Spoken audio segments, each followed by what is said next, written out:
Welcome back to episode 2 of Leaping into Business, the official podcast of the School of Business here at Lehman College. And don't forget, our School of Business at Lehman College is the only school of business at a public institution of higher education in either the Bronx or Westchester. And for episode 2, I am thrilled to be joined, as always, co-host Lawrence, and today our guest, Provost. Welcome to the podcast. Thank you. Great to be here. And to introduce you to our audience here, why don't you give us a little introduction of you, yourself, and your role here at Lehman College? Sure. Well, I'll try to keep it short. Okay. I had a somewhat less traditional path to become provost. And for those who are listening, probably don't even know what a provost is. So let me start there. It's provost is the Senior Vice President for Academic Affairs and Student Success. So basically everything that has to do with developing curriculum, preparing and hiring faculty, helping training and development, and ensuring that students have a successful academic career is under my purview. So I just started in this role in August of last year, and was recently appointed in a permanent capacity this week. So excellent. It's my first official event as a provost. Okay. So we got some swag. You do. Breaking news here. Actually. Breaking news right here in the podcast. Yeah, I love it. I love it. So how did I get here? Well, that's an interesting question because, as I said, not a very traditional path. Typically, the provost goes through an academic career that starts with a PhD, postgraduate work, teaching at different levels, and so on and so forth. In my case, I took a significantly different route, which was I started with a law degree. So I trained as an attorney. I call myself a recovering attorney because I was working at a law firm. After I finished law school, I was working at a law firm, and pretty soon realized that it was a lot more fun to be on the other side of the table, i.e. the client side of the table.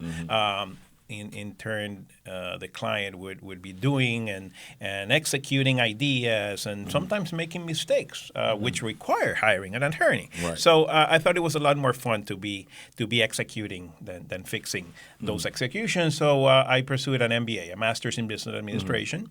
And after that, I went to corporate America. I worked for the Procter & Gamble company for almost a decade. It's a big multinational firm focusing on consumer packaged goods and brand management. That's where I did. I did brand management for almost a decade. The last few years was back in my hometown of San Juan, Puerto Rico. I'm originally from Puerto Rico. Went back there, and from San Juan, I was managing the entire Caribbean market. For the company, for all products. And that's a really interesting position because, as you probably know, the Caribbean is in many ways a microcosm of the world. What do I mean by that? Most of the islands in the Caribbean are former colonies. Colonies from the United Kingdom or France or Spain or the Netherlands. So as you can imagine, also a big influx of different ethnicities, different populations from all over the world. There are a significant Indian population in Trinidad and Tobago. African American, of course, is a big segment of the population all throughout the Caribbean, but also Spanish immigrants, French immigrants, English immigrants, Dutch, etc. So what's interesting about that market is that you have to learn how to conduct business in different languages, attending and impacting different cultures, different currencies. So you learned also about currency exchange. So it was a really interesting way to learn about global business in a microscopic level. So I did that, and then briefly worked for Citigroup. Managing their credit card portfolio in Puerto Rico, and then was called by the governor of Puerto Rico, governor-elect at the time, to serve as his Secretary of Economic Development and Commerce. Wow. And for that purpose, I oversaw all the business, economic, tourism, commerce, industrial development, all the agencies within the government of Puerto Rico that had to do with economic development, commerce, trade, etc. And that was a fascinating job. Gave me a lot of exposure to the challenges. Again, tapping a little bit into my legal as well as my business experience. And from there, after about a year and a half, the governor promoted me to chief of staff to him, which basically meant now I oversaw, instead of those 10 economic development agencies, I oversaw all 140 agencies, 200,000 employees, 150 labor unions. It's a challenge because it's a big part of the economy in Puerto Rico. The government at the time employed almost a third of all employees in Puerto Rico were state employees, and that was a great experience. After the governor concluded his term, I was appointed by President-elect Barack Obama to lead the Small Business Administration for this region, for Region 2, which includes New York, New Jersey, Puerto Rico, and the USVI. And that's how I ended up in New York, as a matter of fact. I'm kicking myself under the table because, one, I didn't have all that intel, right? So I got to go talk to I got to talk to your people about, because I didn't get enough intel on that. It almost feels like you were prepared for this, right? Like our campus is extremely diverse. There are about 134 different nationalities, and so you're already chief of staff, so you got to know the dynamics of that. You get here, and does it feel natural? Does it feel like absolutely? This is actually, it feels like the logical conclusion to a diverse career. I started teaching at Ostos Community College here in the Bronx as well. I got that intel. Yes. Yeah, I didn't get that. And I did that for about 7. That was my first experience in higher ed, and I fell in love with higher ed, particularly about how we could make a difference in so many students and their lives, their communities, their families. And I truly enjoyed being in the classroom.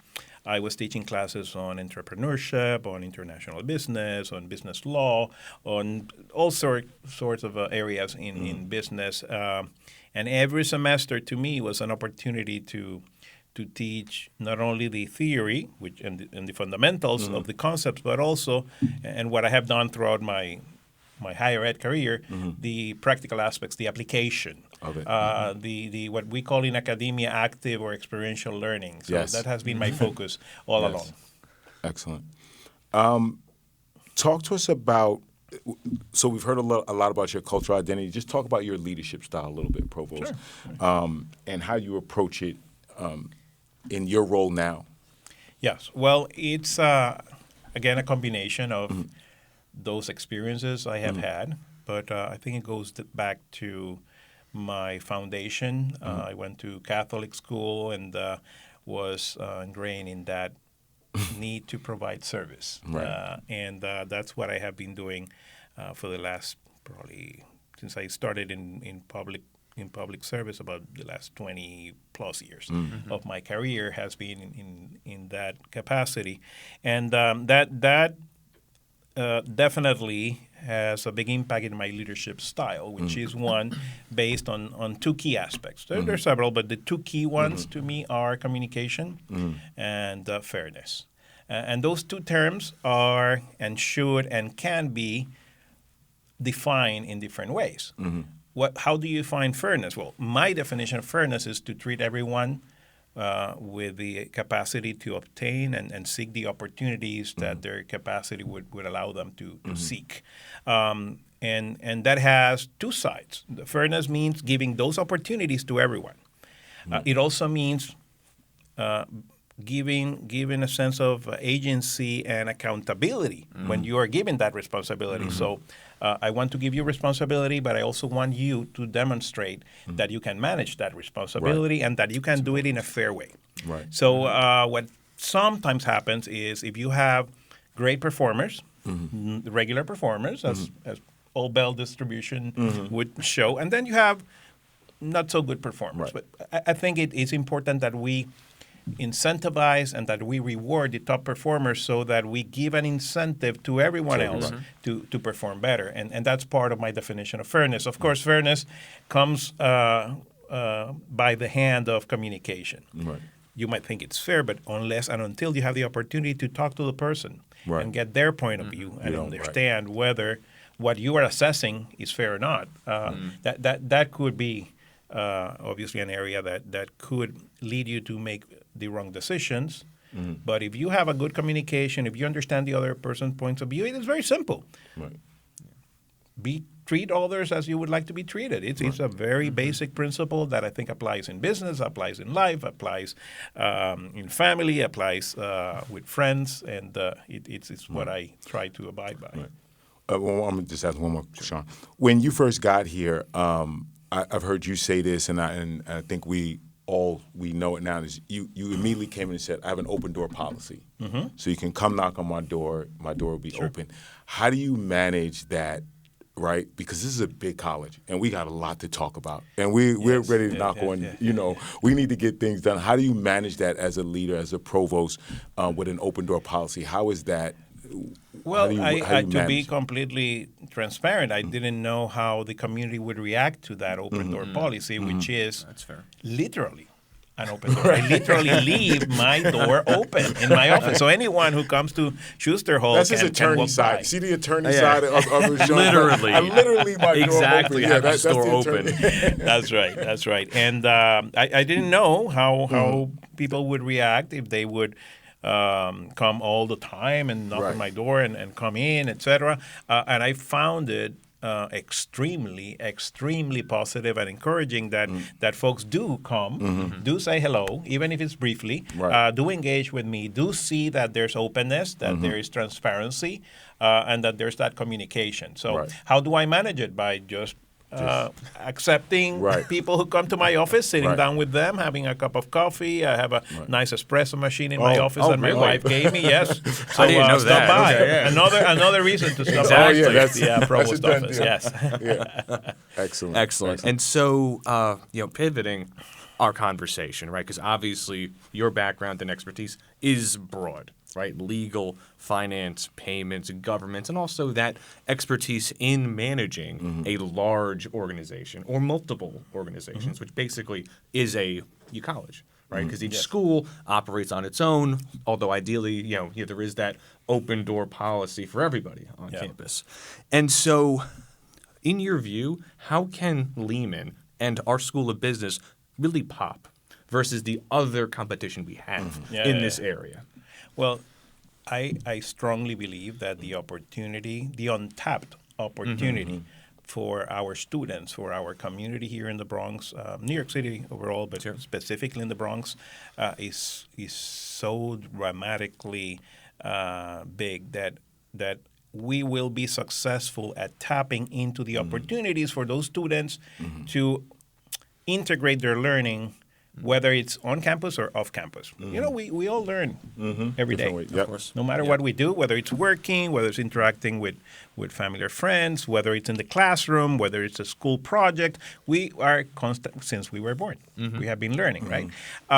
So how do we serve the students by being more intentional in how we combine those outside the classroom opportunities with the in-classroom learning that they get here at Lehman? I think that's our biggest opportunity, to show our Lehman students that we have a wealth of opportunities around campus.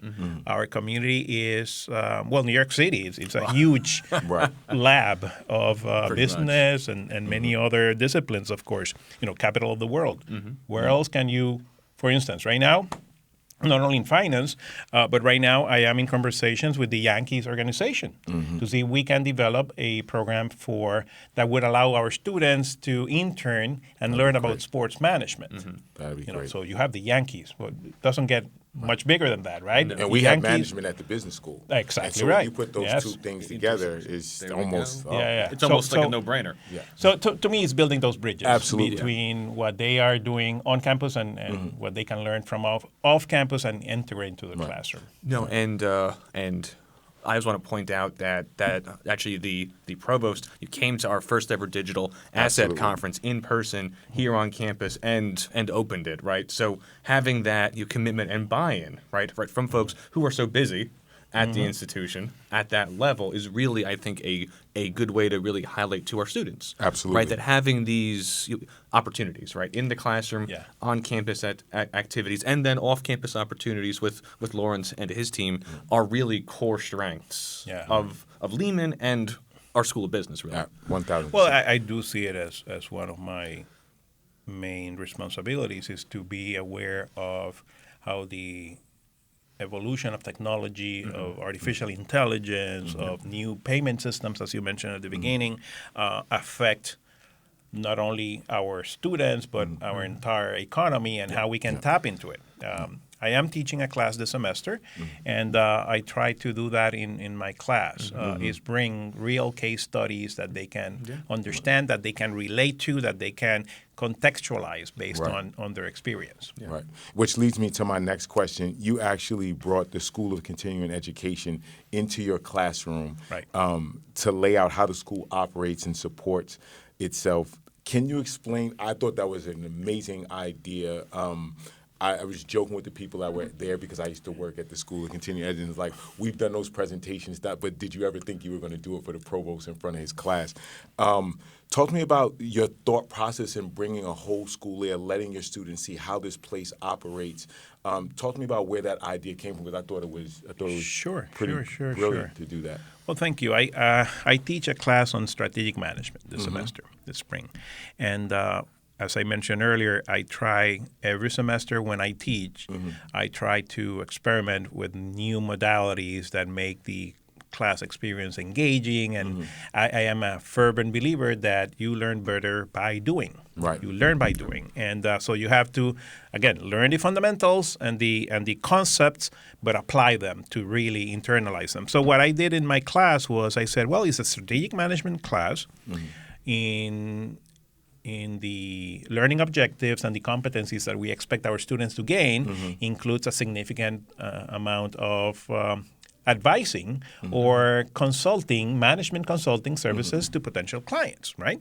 So I said, well, why don't we experiment with identifying a real client that our students would understand, analyze, research, and then make recommendations to. I thought, well, why don't we start right here at Lehman? And I talked to Jane McKillop, who's the dean of the Lehman School of Continuing and Professional Studies, and said, well, Jane, what do you think about having an entire class serving as consultants, management consultants to the school? And she loved the idea. So she brought them to the classroom. She loved the idea, right, bro? She was all on board. She was all on board. She came, she brought her entire leadership team. She presented to the students. I'm dividing the class in 6 groups, and they all will present at the end of the semester recommendations based on the frameworks we have learned. Porter 5 Forces, BCG Matrix, etc. And what is interesting too is that I make it, again, try to mimic as much as possible the real world. I make it competitive. So the winning team, and by winning I mean the one that gets the best score based on the panel of judges, that includes the dean, is a perfect score on the final exam in which they are exempt. So they don't have to take the final exam. They get a perfect score. And as you can imagine, that has become extremely attractive to the students. So they are very engaged because they see not only the opportunity to apply the concepts in real life, but also ultimate benefit too. Yeah, and I worked at the School Continuing, so I know that their business model is a little bit different from the other schools because they and James says this all the time, right? They have to kill, they hunt, they kill what they hunt and eat at the same time, or some. Eat what they kill. They eat what they kill. Eat what they kill. There we go. I always go Jane. I never could get that right. Which basically means they're self-sufficient. They're self-sufficient is where I was going to. Almost like a business. Was anything surprising to your students, like, oh, this school is a little bit different from the other schools? Were any questions asked that kind of raised their antenna, like, this is a little bit different? Well, I think what surprised some of them in a positive way was the fact that in the School of Continuing Professional Studies, we also have our SBDC, Small Business Development Center, right here on campus, which is, as some of the audience might know, a center that allows potential aspiring entrepreneurs to get help, counseling help, or financing help on their startups, on how to get their business started. So having that opportunity to also interact with the SBDC, they weren't aware, for instance, that we also have a very strong workforce development program within the school, which is another opportunity for expansion. So they're looking at the different business units within the school and assessing, for instance, using the BCG matrix, which are the stars, which are the cash cows, which are the dogs, which are the question marks, and they're going to present those recommendations. Okay. No, that's excellent. And we run with the School of Continuing Education, we run a small business consultancy with them. So we partner with them, and I'm sure you'll be looking for more partnerships on campus as you make your way as the permanent provost. One thing I wanted to add, I have 28 students in my class, and I would say about a third of them are interested. Well, it's a class of management. They're interested in entrepreneurship, i.e., they already have a clear business idea they want to develop. So they're using the class also as an opportunity to hone in, to fine-tune their business ideas. And I think we, as Dean Hurley has announced, we have an excellent opportunity to grow our entrepreneurial program here at Lehman, which is another reason why I think we can make a big difference here at the School of Business. Absolutely. And so, with all of that said, right, and all of the great opportunities, both currently here on campus and new partnerships like with the Yankees, possibly the Mets too, maybe at some point. But I don't know. Oh, come on! I don't know, man. Throw me a bone this here. This podcast man. is going in a different direction. Come on, man. We can always cut this out later. All right, anyway. maybe the Knicks. Maybe the Knicks. Oh, the Knicks. Oh, jeez. Want our students to be motivated to go there. No.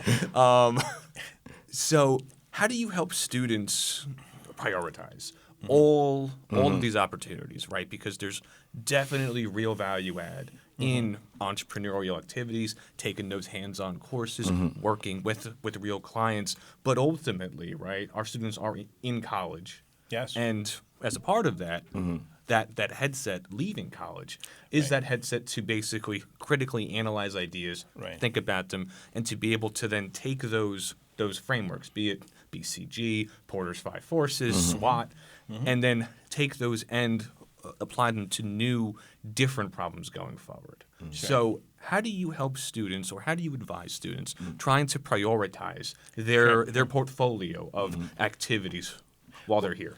Well, first, let's clarify what our student population looks like, because we have two distinct set of students, what you could call the quote-unquote traditional student. That's a student who just graduated high school, came to college, is pursuing a degree, but is very young, doesn't have working experience. And then we have a significant number of our students, what would be called non-traditional, because they might have one, two, sometimes 3 jobs. They have family obligations. So, they are balanced. They have a very, very difficult balancing act already. And what I try to teach them all is that being in the classroom is an investment based on the concept that they all have learned before, which is the concept of opportunity cost. And I try to be very transparent with them. I say, everything you do has an opportunity cost. Being in this classroom right now has an opportunity cost. You could be working and making money by adding a few extra hours from your part-time job. Right. So that's part of the cost of being in this classroom, right? But think about the opportunity cost of not being in this classroom, not graduating, not getting the experience and the knowledge that this class would give you. It's over your lifetime. Huge, right? Every single statistic that we have seen shows that there's a dramatic lifetime increase, increase in your not only financial health, but even in your physical health. There's a correlation between financial stability and health. And that's what I try to teach them, that they need to prioritize their studies. But if they can, and hopefully many of them can find that opportunity, with the help of programs like the ones that Lawrence leads, and the very good work that our Career Services Office under Basilia does as well, that they can find job opportunities, even if they're part-time, that feed into, that help them, that complement what they're learning in the classroom. So that's the key, that they prioritize their studies, but within that prioritization, knowing that many of our students will need to work. They have no option. They have to work, that they try to seek the job opportunities that complement. Yeah, and oftentimes that's almost like an aha moment sometimes about, I'm making this long-term investment in myself. I often find, students, it's a scarcity mindset as well, right? Because sometimes they have to do 2 or 3 jobs. You said earlier, and I know this already because I've been on campus and I'm a Lehman alum as well, that there's some untapped talent on here. How did you recognize that when Sean talks about students? How did you recognize there's talent at this campus? I mean, I know it because and I've been here, but you've been here much shorter time. But you've immediately recognized the talent. Where did you get that insight that there's talent? I'll use an anecdote, and I won't name the person nor the school. We're okay with. But we can cut that out later, right?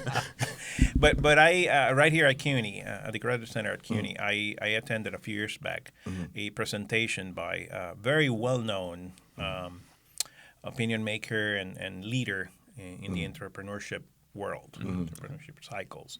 He teaches at a very well-known and renowned university in California. Again, that will remain nameless. But it was interesting because he was presenting to a group of CUNY students, and I said, you know what, I would, any day of the week, probably choose you over many of the students that I have back in my school for a simple reason. Because you have demonstrated that you have the capacity, the grit to juggle family obligations, school, not have a privileged background for the most part, and you have the intelligence and also the wisdom that those challenges build upon you. And that's what I'm looking when I see my students here at Lehman, when I see all students here at Lehman, that there are students who have faced challenges at an early age that many adults have not even been exposed or faced to. And that builds resilience. And that's where I see a significant amount of talent. Because if you can juggle those responsibilities, that in itself is a huge skill that will serve you well in your career. And the Dean of the Business School, Dean Hurley, we always find it a challenge sometimes to talk to industry about that. Because sometimes industry takes the lazy approach and goes to those schools in California or goes to those schools downtown in Manhattan. And it's oftentimes a challenge to show them that these students have just as much as talent. As the provost, I'm sure you'll be a champion of that. Is there any way I could be better at approaching companies and talking about the talent of our students and letting them be stakeholders and taking a chance on our students? Sure. I think what is critical is that we seek employers who conceptually get it. They might not have had the experience of hiring from our college or our students, but that they get that advantage that a student that has that resiliency brings to the table, and demonstrate them that giving them a orchestrated, well-organized, and paid internship opportunity can make a huge difference. I was at an event last night organized by Hunter College at the Roosevelt House, and it was a great panel. There were 5 women leaders, president of Columbia University, president of NYU, president of Fordham, president of the New School, and the president of Hunter College. All women. All women. And they were talking about the challenges that they see, particularly for young people who don't have a clear idea of how to pursue that career opportunity. And the internship, of course, is super important. Right.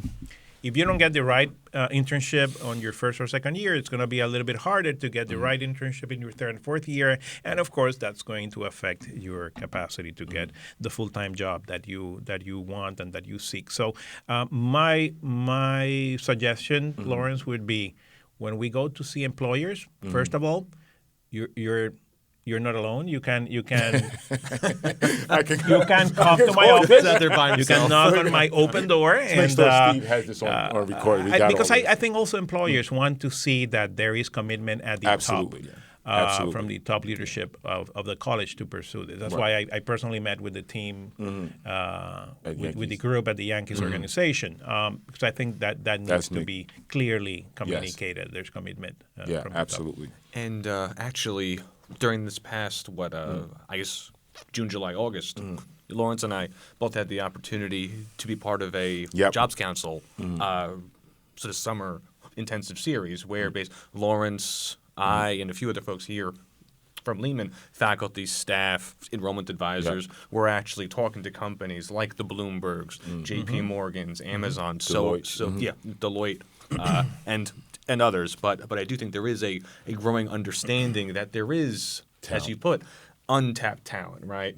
And that trying to analyze somebody just on a piece of paper isn't really going to tell you the whole story. And what you would also see, and this again, there's plenty of literature that validates this, is that diversity is good for a company. It's also good for business. So where can you find a more diverse population than where can we find a more system? diverse provost that's done all these things? Yeah.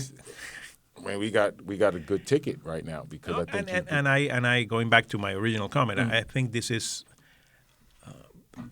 God works in mysterious ways and brings you to a different path. But I ended up where I think I'm utilizing all my previous skills, all my previous experiences for the benefit of students who can get a that leads into my next question. Right? Sure.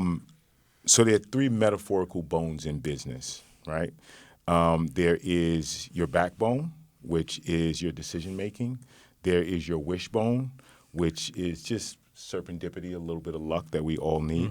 And then there's your funny bone, which is your sense of humor. Which one of those bones are your strongest bone that you take with you? I'm sure you have to use all of them, but which one is your strongest bone? It's a tough question to answer.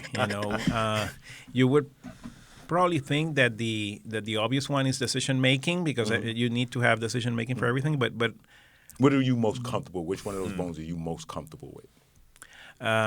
You will be surprised, but I think the lucky and the humor one are the ones that your funny bone and your wishbone. The funny bone and the wishbone are the ones that I think I have benefited most from and are strength of mind because those are the ones that truly differentiate you, set you apart. I do expect that all of our students, once they graduate with a degree from the School of Business, will have the decision-making tools, right? And the ability to make decisions based on knowledge and learning. But if that's the common denominator, how are you going to set yourself apart? Right, exactly. Either because you get lucky, right? And that you do not control. It's always good. Yes. It's always good. It's always good, and it's a big part of my professional success has been luck. I have to admit that I was at the right place at the right time. But you can be at the right place at the right time, and if you're not prepared for it, you're not receptive to it, you might let that opportunity pass. So you have to be very receptive. And the humor is critical for that because life is short, man. You have to enjoy it. You have to be taking full advantage of it. And humor takes you a long, long way in terms of your attitude. And when I say humor, I mean your attitude about life, your attitude about exploring new things, your mindset in terms of be on the constant learning mode. Right. And I would argue that having those headsets, right, of being able to be open to new experiences, constantly learning, and also never taking everything ultra serious every day. even, I think more so going forward, right? Post-COVID, everyone's hooked on screens, Zoom, virtual, having that ability to actually connect, relate to, talk to people in a person-to-person way, right? Outside of only analyzing data, right? Because analyzing data, as you said, I mean, that's like the baseline table stakes now. Yeah. And as we have more tools like automation and AI and all that doing more of that work, those other attributes of people, of humans, are going to become more important going forward. Yeah, I think over time, it's already the case, but it's going to become even more important. Yeah. The true skill set is asking the right questions, knowing how to ask the right questions. That's the clip from this episode right here. Asking right the here, right we got questions. it. We got it. Yeah, I think that's absolutely well well said. And I know we're almost at time, but I do want to ask you one more question because I think we did get to the president about this as well, and maybe this is a standard question since we're in a business school. Talk to me about how important college is. There's all of this talk back and forth. You probably don't need this. You can do this. You can do. Talk to me about how important college. The president had his perspective. I'm certainly want to talk to you about how important this institution is as an institution. Well, college in general. In general. It's huge, in my mind, is hugely important because it opens opportunities for you. If nothing else, it gives you choices. Right. If you don't have a college degree, if you're not pursuing an area of learning, you are going to restrict your options. And again, life is too short. If you limit yourself in terms of opportunities, you won't be able to have a fulfilling life as fulfilling as you could have it. So to me, yes, it is obviously beneficial financially. As we said earlier, it helps you in terms of your stability, not only in terms of income, but also in terms of health, in terms of relationships. But more importantly, it opens your eyes. It opens your mind to things that otherwise you wouldn't even consider. For instance, I'll give you just one example. One of the biggest transformational opportunities I had was when I was doing my master's in business administration. I was able to go for 6 months to Copenhagen, Denmark, as an exchange student at the Copenhagen Business School. And that was transformational. That opened my eyes to literally a whole world there. We were all international students. There were students from Germany, from England, from Spain, Portugal, Greece, Austria. I was able to also travel extensively in Europe, and it's not only the skill set that I gained, which, again, things happen for a reason. It helped me significantly when I was managing the Caribbean much later in my career to have that international scope. But if I hadn't had that opportunity, which only college would allow me to do, I would be a very different person today. Right. And just, I know, I'm sure I could go on. I know we're pressed for time. Just, how do you fight the narrative, though? There's a narrative out there that students and even big companies are saying that, too. It's like, you don't necessarily need a degree. IBM has said it. Google has said it to an extent. But they've said it. How do you fight that narrative as a provost to say, look, this is the place. And I know what you just said, but sometimes it's hard for them to. It's interesting because, again, last night, that event I attended, that question was asked of one of the presidents, and you know what her answer was? Her answer was, well, ask those employers if their kids go to college. Exactly. No, I feel the same way. There's a reason why their kids go to college, because they realize that, yes, a professional certificate can be very valuable and can take you places, but the at least 4 year of a college career, if not graduate studies, it also gives you a mental agility and a discipline that is critical to evolve. Because you cannot think about your job right out of college. You have to think about your third, your fifth, your 10th college job down the line, right? I have had at least 7 very distinct careers in my life. And I'm not the exception. I'm more of the rule. Right. I've seen statistics that show that on average you're going to have 12.2 jobs in your lifetime. Interesting. You know, so you need to have agility, mental Right. agility to adapt Right. to what life brings you.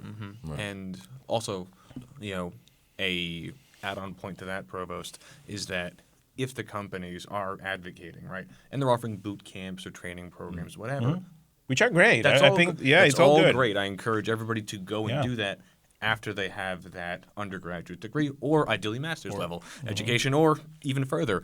But echoing back to your point earlier, right, only doing that for that one company, you are then voluntarily putting yourself in that box. Right. And so that's the real thing is that, college is all about opportunity to network or to learn or to grow as a person. And so anything that's artificially going to stop that from happening, I think is always something that, one, has to be understood, but two, has to be viewed through that. How is that going to help me both now and in 2040 or in 2045? Right. Yes, absolutely. Right. It's good stuff. Good stuff, absolutely. Yeah, I can talk forever. So We could have you all day, better turn all the day here, Mr. You Provost. better turn the camera off. Okay, because- so episode 2 of the Leaping into Business podcast, the official podcast of the School of Business here at Lehman College, is a wrap. It's a wrap. Lawrence, thank you again. Appreciate it. Thank you. Provost, My absolute pleasure. having Thank you for having me. Absolutely. Yes, sir. Excellent. Yes, Thank sir. you. Thank you. Here we go.